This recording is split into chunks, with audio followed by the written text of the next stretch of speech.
At dinner she looked across the table at me, her fork resting mid-air, and asked softly, "Why are you so quiet tonight?" I didn't meet her eyes at first. Instead, I pushed the food around my plate, my thoughts tangled in knots. When I finally spoke, my voice came out low but sharp. "I'm just thinking about what I'll do when the truth comes out." Her smile froze instantly, the color draining from her face. The silence between us grew heavy. She tried to laugh it off, sipping her wine, pretending she didn't understand. "What truth?" she asked, her tone forced and nervous. I leaned back in my chair, studying her. For months, I had noticed the late nights, the hurried excuses, the smell of a cologne I didn't wear clinging to her clothes. I had stayed quiet, collecting every detail, every lie she thought was hidden. "I know," I said finally, locking eyes with her. The fork slipped from her fingers, clattering against the plate. She whispered, "Know what?" But we both knew exactly what I was talking about. She had underestimated me, believed I was blind, loyal, too trusting to ever suspect her betrayal.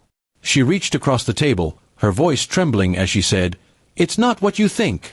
But I pulled my hand back before she could touch me.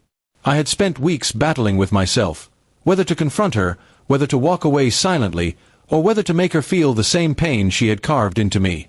Tonight, I decided she deserved to see that I wasn't the fool she thought I was. "I've seen the messages," I said. "The late-night calls, the weekends you said you were visiting your sister. I know his name, where he works, even the hotel you both love so much." Her face went pale, her lips parted as though words might save her, but no words came. She was caught. Her tears started, but I didn't flinch. "You had the chance to come clean. Instead, you chose lies." She begged me to listen, to forgive, promising that it meant nothing. But betrayal has weight, and once it settles, no amount of pleading can lift it. I stood up from the table, walking slowly to the window. "I've already decided what I'll do," I told her. She asked desperately, "What do you mean? Are you leaving me?" My silence was the answer she feared most. I had spent weeks preparing, moving money, securing a new apartment, speaking with a lawyer. Every step had been careful, deliberate. "I won't fight you," I said finally. "You can have what you wanted, your freedom, your lover. But you won't have me.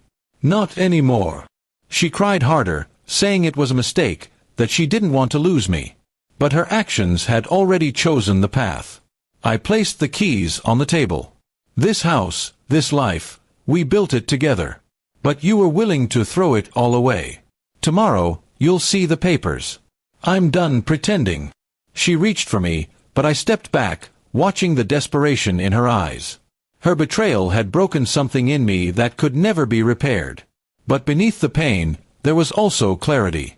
I had been living in shadows, doubting myself, questioning my worth. Now, the truth was sharp and undeniable, and it gave me strength. She whispered, "Please, don't do this. We can fix it." I shook my head slowly. "You can't fix what you chose to destroy." The dinner sat untouched, cold, just like the marriage that had died long before tonight. I walked to the door, and she followed, sobbing, grabbing my arm. But when I turned and looked at her, really looked, I saw only the face of a stranger.